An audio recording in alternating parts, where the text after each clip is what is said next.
வணக்கம் ஜெய்ஹிந்த். இன்றைக்கி நம்ம சேனலில் ஈரான் பற்றி ஒரு மிக முக்கியமான அப்டேட் பார்க்க போகிறோம். யுத்தம் துவங்கிருச்சு, பல நாடுகளுக்கு இது பரவி இருக்குது. இதோட ரெண்டாவது முக்கியமான அப்டேட் இன்றைக்கி, அதாவது 28ஆம் தேதி சாயங்காலம் 5 மணி வரைக்கும் இருக்கக்கூடிய அப்டேட்டை இப்போ நம்ம தொகுத்து வழங்குகிறோம் வித் அனாலிசிஸோடைய.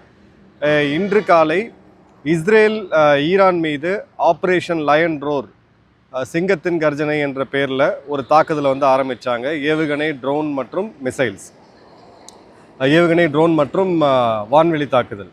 கூடவே அமெரிக்காவும் ஆப்ரேஷன் எபிக் ஃபியூரி அப்படின்னு சொல்லி அவங்க ஒரு மிலிட்ரி நடவடிக்கை ஆரம்பிக்கிறாங்க. கடல் மார்க்கமாகவும் வான் மார்க்கமாகவும் ஈரான் மேலே தாக்குதல் நடத்தப்படுது. ஒரு டீட்டெயில் பார்ப்போம். பதிலுக்கு ஈரான் ஒரு 4 மணி நேரம் கழித்து operation end of the storm, புயல் காற்றின் முடிவு அப்படின்னு சொல்லிட்டு அவங்க ஒரு பதிலுக்கு ஒரு தாக்குதல் நடத்தினாங்க. ஸோ இந்த ஒரு ஆப்ரேஷன் அப்படின்றது கிட்டத்தட்ட மாதக்கணக்காக அமெரிக்காவும் இஸ்ரேலும் பிளான் பண்ணி 28ஆம் தேதி இந்த தாக்குதலை ஆரம்பிக்கணும்னு சொல்லி ஒரு சில வாரங்களுக்கு முன்னாடி இவங்க டிசைட் பண்ணியிருக்காங்க. ஸோ காலையில் பார்த்த ஒரு அப்டேட்டில் நம்ம பார்த்தோம், இதற்கான பேச்சுவார்த்தை ஒமானுடைய வெளியுறவுத்துறை அமைச்சர் பாசிட்டிவாக பதிவு போட்டிருந்தார். ஜெனீவாவில் நடந்துகிட்டு இருக்கு. இது எல்லாமே டைம் பை பண்ணுறதுக்கு ஈரானை தாக்கணும்னு அவங்க ஏற்கனவே முடிவு பண்ணிட்டாங்க. அதற்கு அவங்க அடிப்படையாக சொல்லக்கூடியது 2 காரணங்கள். ஈரான் அணுவாயத்தை தயாரிக்கக்கூடிய நிலைமைக்கு ரொம்ப நெருங்கிட்டாங்க. ரெண்டாவது, ஈரானுடைய பேலஸ்டிக் ரக ஏவுகணைகள் 2000 கிலோமீட்டர் தாண்டி இருக்கிறது. இஸ்ரேல் இருக்குமா இல்லையா மற்றும் அமெரிக்கா மீது ஒரு பெரிய ஒரு அச்சத்தை ஏற்படுத்திடும் அமெரிக்காவுடைய பாதுகாப்புக்கும் அப்படின்றது தான். அமெரிக்காவை நோக்கி ஈரான் ஏவுகணை அனுப்புகிறோம்னா அது பல ஆயிரம் கிலோமீட்டர், அதுக்கெல்லாம் இன்றைக்கி வாய்ப்பு கிடையாது. இப்போ இதனால் யாருக்கு ஒரு அச்சுறுத்தல் இருக்குன்னா ஈரானுக்கு இஸ்ரேல்னால் இருக்குது, இஸ்ரேலுக்கும் ஈரான்னால் இருக்குது. ஏன்னா ரெண்டுமே சித்தாந்த ரீதியான ஒரு போராக இன்றைக்கி மாறி நிற்கிறத நம்ம பார்க்குறோம். அதே மாதிரி பார்த்தீங்க அப்படின்னா ஈரான் கொடுத்த பதிலடியும் உடனடியாக இருந்துச்சு. இப்போ இந்த போன முறை 12 நாள் யுத்தத்துக்கும் இதுக்கும் நிறைய டிஃப்ரென்சஸ் இருக்குது. முதல்ல இவங்க எதை டார்கெட் பண்ணாங்க அப்படின்றத பார்ப்போம். இது பார்த்தீங்க அப்படின்னா போன முறை ஈரான் மற்றும் இஸ்ரேலுக்கான யுத்தம் அப்படின்றது நடந்துட்டு இருந்துச்சு. கடைசி நாள் அன்னைக்கு ட்ரம்ப் நானும் கோதால இறங்குறேன்னு சொல்லிட்டு ஆப்ரேஷன் மிட்நைட் ஹேமர்ன்ற பேரில் அவங்களுடைய B-2 பாம்பர்ஸை பயன்படுத்தி ஈரானுடைய நத்தான்ஸ் போன்ற பகுதிகளில் இருக்கக்கூடிய அணு உலைகளை குறி வச்சு தாக்கினாங்க. பட் அதில் பெரிய அளவுக்கு பாதிப்பு இல்லை அப்படின்ற ஒரு அமெரிக்க உளவுத்துறை ரிப்போர்ட்டே சொல்லிச்சு. இப்போது இஸ்ரேல் இதுக்கு அவங்க என்ன வார்த்தை பயன்படுத்துகிறாங்கன்னா ப்ரீஎம்டிவ் ஸ்ட்ரைக், எதிரி முந்திக்கிறதுக்கு முன்னாடி தாக்கிறதுக்கு முன்னாடி நாங்கள் முந்திக்கிறோம் அப்படின்னு சொல்லிட்டு. இப்போது ஸ்ட்ரைக் லொக்கேஷன் நம்ம டீம் ரொம்ப டீட்டெயிலாக ஆராய்ச்சி பண்ணி வதந்திகள், வரக்கூடிய AI வீடியோஸ்லாம் ஃபில்ட்ரு பண்ணிவிட்டு கன்ஃபார்ம் பண்ணப்பட்ட தாக்குதலாம் நம்ம சொல்கிறோம். கிழக்கு தெஹ்ரானில் பல இடங்களில் தாக்குதல் நடந்திருக்கு. மெராபாத் இன்டர்நேஷ்னல் ஏர்போர்ட், நர்மக் மிலிட்ரி பேஸ், தெஹ்ரானில் இருக்கக்கூடிய ஏர் பேஸ், தமாவந்த் தெஹ்ரானில் இருக்கக்கூடிய ஒரு ப்ராவின்ஸு, சனஸ்தஜ் இது IRGCயோட ஒரு மிக முக்கியமான பேஸ், அப்புறம் ஹயத்துல்லா அலி அவர்களுடைய ரெசிடென்ஸ். அந்த ரெசிடென்ஷியல் காம்ப்ளெக்ஸில் மிகப்பெரிய லெவலில் தாக்கல் நடந்திருக்காங்க. பட் ஆப்வியஸாக ஹயத்துல்லா அங்கே இருக்க மாட்டார். அவர் ஏற்கனவே கடந்த 1 வருடமாக பதுங்குக்குழியில் பங்கரில் தான் வாழ்ந்துட்டு இருக்கார். பட் அந்த டார்கெட்டை அவங்க இன்டி பண்ணாங்க. அதே மாதிரி ஈரானுடைய அதிபர் பெஷ்கியானுடைய வீட்லேயுமே தாக்குதலை நடத்திருக்கிறாங்க அப்படின்றத பார்க்குறோம். ஸோ தப்ரிஸ் அவங்களுடைய வடமேற்கு, கரோஜ் வடக்கு, Qazvin, Kermanshah, Lorestan, Isfahan, Qom, Shiraz, Bandar Abbas, Dezful, Ahvaz, Bushehr, Asaluyeh, Chabahar, almost ஈரானுடைய எல்லா பகுதிகளையும் தாக்கியிருக்காங்க. இதில் நம்ம புருவத்தை உயர்த்தக்கூடிய ஒரு விஷயம் என்னென்னா, பந்தார் அப்பாஸ் போன முறை தாக்கின போது சபஹாரை தாக்கலை. ஏன்னா சபஹார் மிக முக்கியமான துறைமுகம் இந்த பகுதிகளில், ஒமான் பகுதிகளில். ஸோ அந்த இடத்தையும் தாக்கியிருக்கிறாங்க அப்படின்றத பார்க்குறோம். அதே மாதிரி பார்த்தீங்க அப்படின்னா இந்த ஸ்ட்ரைக் பேக்கேஜ் அப்படின்றது ஒரே நேரத்தில் 15 இடங்களை இவங்க குறி வச்சு தாக்கியிருக்கிறாங்க அப்படின்றத பார்க்குறோம். ஸோ போன முறை நடந்த தாக்குதல் அப்படின்றது கிழக்கு மற்றும் தெற்கு ஈரானில் இருந்துச்சு. இந்த பக்கம் அநேக இடங்களில் ஈரானை எல்லா இடத்தையுமே தாக்கியிருக்கிறாங்க அப்படின்றத பார்க்குறோம். அதே மாதிரி தெற்கு பகுதிகளில் இதை பிரிச்சிருக்கிறாங்க. கிழக்கு பகுதிகளில் இஸ்ரேல் அதிகமாக தாக்குதல் நடத்திருக்காங்க. அதே மாதிரி தெற்கு ஈரான் பகுதிகளில் இன்றைக்கி அமெரிக்க விமானங்கள் ஃப்ரீயாக சுற்றி வரதை பார்க்க முடியுது. ஸோ இந்த முறையும் இவங்க சைனா கிட்டேருந்து வாங்கின ஏர் டிஃபென்ஸ் சிஸ்டம் ஃபெயில் ஆகிருக்கு.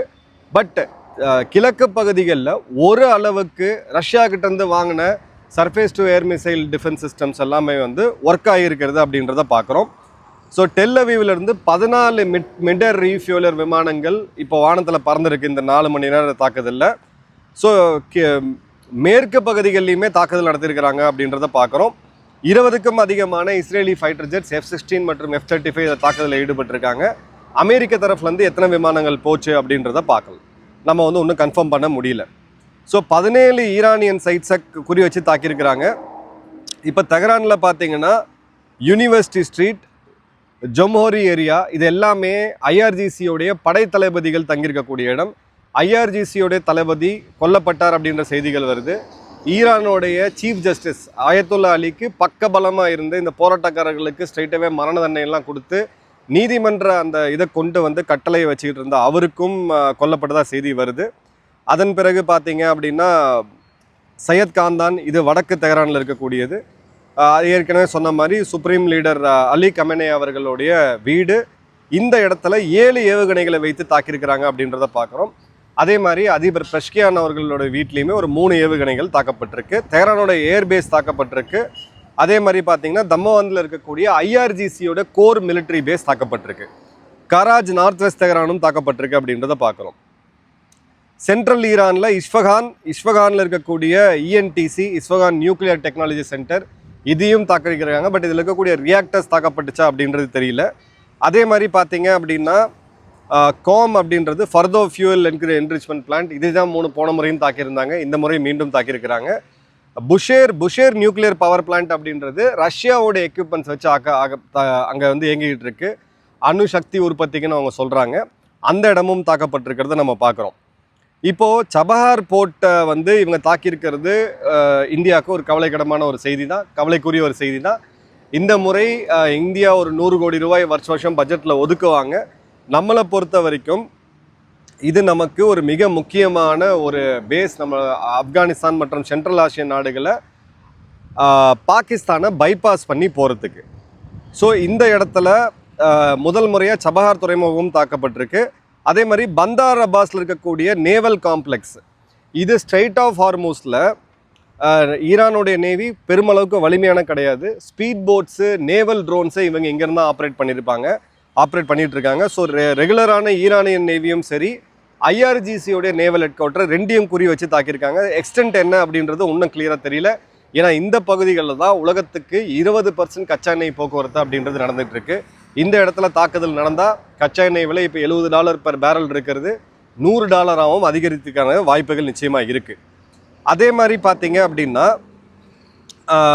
இந்த இடத்துல நம்ம ஈரானில் ஒரு பெண்கள் படிக்கக்கூடிய ஸ்கூல் வந்து தாக்கப்பட்டிருக்கு மினாபில். இது ஒரு பெரிய ஒரு சர்ச்சையை உண்டு பண்ணியிருக்கு. இவங்க வந்து இந்த மாதிரி தாக்கியிருக்கிறாங்க அப்படின்னு சொல்லிட்டு. ஈரானோடைய ஆர்மி சீஃப் ஜெனரல் ஹமீர் அத்தாமி அவர்கள் கொல்லப்பட்டதாகவும் செய்தி வருது. பட் இது எல்லாமே இன்னும் எதுவும் கன்ஃபார்ம் ஆகலை. ஏன்னா நம்ம எடுக்கக்கூடிய நியூஸே ரொம்ப எஃபர்ட் போட்டு நம்ம டீம் எடுத்து தான் இதை நான் வந்து தொகுத்து வளர்ந்துக்கிட்டு இருக்கேன். இப்போ ஈரானுடைய பதில் தாக்குதல், இப்போது போன முறை இந்த முறைக்கும் டிஃப்ரென்ஸ் என்ன அப்படின்னு பார்த்தீங்கன்னா, போன முறை ஹிஸ்புல்லாக்கள் மற்றும் ஹமாஸ் இவங்க தான் முதல் தாக்குதலை ஆரம்பித்தாங்க. பிறகு பேலிஸ்டிக் மிசைல் தாக்குதலை ஹவுத்திகள் ஆரம்பித்தாங்க. இந்த முறை ஹமாஸ் முற்றிலும் விடுபட்டிருக்கு இதிலிருந்து. ஹிஸ்புல்லாக்கள் வடக்கு இஸ்ரேலில் தாக்குதல் ஆரம்பிச்சிட்டாங்க. ஏன்னா வடக்கு இஸ்ரேலில் நான் போய் லெபனான் இஸ்ரேல் பார்டரில் ஒரு ஏவுகணை வந்து ஏவுனாங்க, ஒரு ராக்கெட் ஏவுனாங்கன்னா 30 செகண்ட்லேருந்து 1 நிமிஷம் தான் டைம் கிடைக்கும்.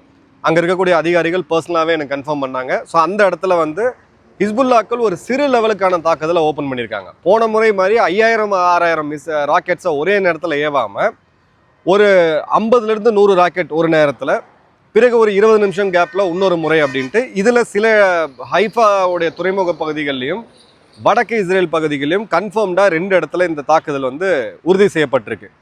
ரெண்டாவது பார்த்தீங்க அப்படின்னா 5 பேலிஸ்டிக் ரக ஏவுகணைகளை ஒரே நேரத்தில் ஏவிருக்காங்க, செகண்ட் வேவ். இதில் ஒரு பேலிஸ்டிக் ரக ஏவுகணை டெல்லவீவில் ஒரு கார் பார்க்கிங்கோட அந்த கன்ஃபார்ம்டு ஃபுட்டேஜ் அப்படின்றது வருது. நான் ஏற்கனவே காலையில் சொன்ன மாதிரி அமெரிக்க தூதரகம் அங்கே தான் இருக்குது. அதை குறி வச்சு தாக்குறதுக்கான வாய்ப்புகள் அதிகமாக இருக்குது. அதே மாதிரி பார்த்தீங்கன்னா வேவ் 3ல் வடக்கு இஸ்ரேலில் மீண்டும் ஒரு தாக்குதல் ஆரம்பிக்கிறாங்க. வேவ் 4ல் பார்த்தீங்க 4வது அலையில் பார்த்தீங்கன்னா சென்ட்ரல் மற்றும் வடக்கு இஸ்ரேலில் தாக்குதல் நடத்துகிறாங்க.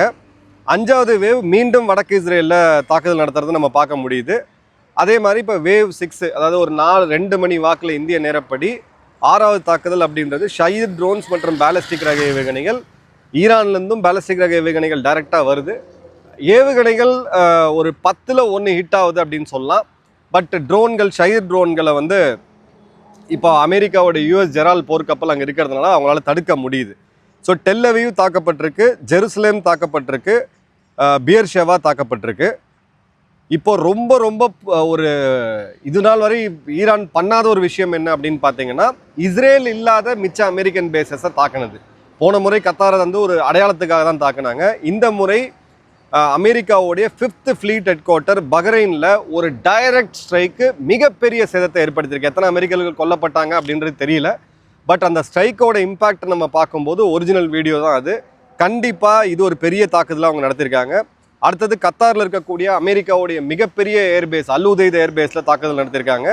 இதில் 13 மிசைல்ஸ் உள்ளே வந்திருக்கு. அதில் 12 தடுத்தன்னு சொல்லி கத்தார் சொன்னாலும் ஒரு மிசைல் ஹிட்டு கண்டிப்பாக அங்கே விழுந்திருக்கு. அதே மாதிரி யூஏஇயில் இருக்கக்கூடிய அல் தராஃப் ஏர்பேஸ், அல் தஃப்ரா ஏர்பேஸ், அபுதாபியில் ஏர்போர்ட்டுக்கு பக்கத்தில் ஒரு தாக்குதல் நடந்திருக்கு. அதில் ஒரு இடத்துல கண்டிப்பாக வந்து ஒரு பெரிய தாக்குதலை பண்ணியிருக்காங்க ஈரான். அதில் 2 பேர் கொல்லப்பட்டிருக்காங்க அப்படின்ற செய்தியும் வருது. அதே மாதிரி பார்த்தீங்கன்னா துபாயை நோக்கி ஏவப்பட்ட ஏவுகணைகள் தடுக்கப்பட்டு அந்த மிசைலோடைய டெப்ரிஸ், அந்த உதிரி பாகங்கள் வந்து துபாயில் விழுறதை பார்க்குறோம். ஸோ கத்தார் மேலே தாக்குதல் நடத்தியிருக்கிறாங்க, பஹ்ரைன் மேலே தாக்குதல் நடத்தியிருக்காங்க, யூஏஇ மீது தாக்குதல் நடத்தியிருக்காங்க, அப்புறம் குவைத்தில் இருக்கக்கூடிய அல் சலாம் ஏர்பேஸ் மீது தாக்குதல் நடத்தியிருக்காங்க. அதே மாதிரி அரிஃப்ஜான் அப்படின்ற அமெரிக்காவுடைய மிலிட்ரி பேஸ் அங்கேயும் தாக்குதல் நடத்தப்பட்டிருக்கு. அதன் பிறகு பார்த்தீங்கன்னா ஜோர்டான் முஃப்தவா சல்தி ஏர்பேஸ், இங்கேயும் அமெரிக்காவுடைய நிலைகள் இருக்குது. அதே மாதிரி அம்மான் ஜோர்டானோட மிக முக்கியமான நகரம் அம்மான் தலைநகரத்திலையும் தாக்குதல் நடத்திருக்காங்க அப்படின்றத பார்க்குறோம். சவுதியும் அவங்க விட்டு வைக்கல. பிரின்ஸ் சுல்தான் ஏர்பேஸ், அல் கராஜ், இது ஒரு மிலிட்ரி டார்கெட்டாக அவங்க கன்சிடர் பண்ணி தாக்கியிருக்கிறாங்க. ரியாத்லையும் தாக்கியிருக்கிறாங்க. ஸோ இது நினச்சி பார்க்க முடியாத பதிலடியை ஈரான் கொடுத்துருக்காங்க. கண்டிப்பாக அதை சொல்லி ஆகணும். ஆப்ரேஷன் எண்ட் ஆஃப் ஸ்டார்ம் அப்படின்ற பேர் வச்சுட்டு UAE, Bahrain, Qatar, Kuwait, Jordan மற்றும் சவுதி அரேபியா கிட்டத்தட்ட 6, இப்போ இஜிப்டை மட்டும் இன்னும் தாக்கல அப்படின்ற செய்திகள் வருது. 6 நாடுகளில் குறிப்பாக அவங்களுடைய மிலிட்ரி பேசஸ், யூஎஸ்எஸோடைய மிலிட்ரி பேஸை குறி வச்சு தாக்கியிருக்காங்க அப்படின்றத பார்க்குறோம். அதே மாதிரி ஈராக்லேயும் தாக்குதல் நடத்தியிருக்காங்க. அதை ஹவுத்திகள் மூலியமாகவும் ஐஆர்ஜிசியோடைய ஒரு இதிலாகவும் தாக்கல. இதில் வந்து பார்த்தீங்கன்னா அஷல் ஷதாபி அப்படின்ற ஒரு இதுவும், ஜுர்ஃபல் ஷக்கர், அதாவது பாக்தாத்லேருந்து தெற்கு பகுதியில் இருக்கக்கூடிய நகரத்துலையுமே இவங்க வந்து தாக்குதல் நடத்தியிருக்கிறாங்க அப்படின்றத பார்க்குறோம். அதே மாதிரி எமன்லேருந்து இஸ்ரேல் மேலே ஹவுத்திகள் ஏவுகணை தாக்குதல் அப்படின்றது நடத்தியிருக்கிறாங்க. So ஃபத்தே 1 hypersonic missile 1400 kilometre, ஃபத்தே 2 hypersonic missile 1500க்கும் அதிகமான கிலோமீட்டர், கைபர் ஷெக்கன், ஹஜ் காஷிம், ஷாயித் 136, ஷாயித் 238 ட்ரோன்ஸு, கிட்டத்தட்ட ஒரு 2000க்கும் அதிகமான ஒரு பேலஸ்டிக் மிசைல் ரேஞ்சை வந்து இருக்கிறது நம்ம பார்க்குறோம். Iran, Israel, UAE, Kuwait, Iraq, Syria, Jordan, இது எல்லா நாட்டோடைய விமானத்தளங்கள் க்ளோஸ் ஆகிருக்கு. பட் அங்கே இருக்கக்கூடிய உங்கள் உறவினர்கள் அவங்களுக்கு ஏதாவது ஆகிடுமா, கண்டிப்பாக பயப்படாதீங்க. பட் இது இனிஷியல் ஸ்டேஜில் இந்த தாக்குதல் அப்படின்றது நிச்சயமாக பெரிய லெவலில் பண்ணியிருக்கிறாங்க. டொனால்ட் ட்ரம்ப் ஒரு இப்போ அறிக்கையில் கொடுக்கும்போது, we have started an extensive military operation in Iran, we will destroy the threat from the cruel Iranian regime. Radical dictatorship அவர் சொல்கிறது, ஒரு ராடிக்கலைஸ்டான ஒரு நாடு, இஸ்லாமிய சாம்ராஜ்யத்தை உலகம் முழுக்க பரப்பணும்னு நினைக்கக்கூடிய நாடு, அணு ஆயுதத்தை கிட்ட நெருங்கிட்டு இருக்கக்கூடிய நாடு, சொந்த நாட்டு மக்களையே ஆயிரக்கணக்கான மக்களை கொன்ன இந்த தலைமையை, ரெஜிமை நாங்கள் மாற்றுறோம் அப்படின்றது அவங்களது. இஸ்ரேலும் அதே தான் சொல்கிறாங்க. ஸோ இவங்க வந்து பாலையும் தண்ணீரையும் பிரிக்கிற மாதிரி ஹயத்துல்லா அவர்களுடைய அரசாங்கத்தை குறி வச்சு நாங்கள் தாக்குதல் நடத்துகிறோம் அப்படின்னு சொல்லிட்டு இந்த இடத்துல வந்து அமெரிக்காவுடைய மக்களுடைய டிஃபென்ஸுக்கு நாங்கள் வேலை செய்கிறோம் அப்படின்னு சொல்லியிருக்காங்க. ஸோ அமெரிக்கா மேலே ஈரான் இப்போ எந்த தாக்குதலையும் சமீப காலத்தில் நடத்தலை.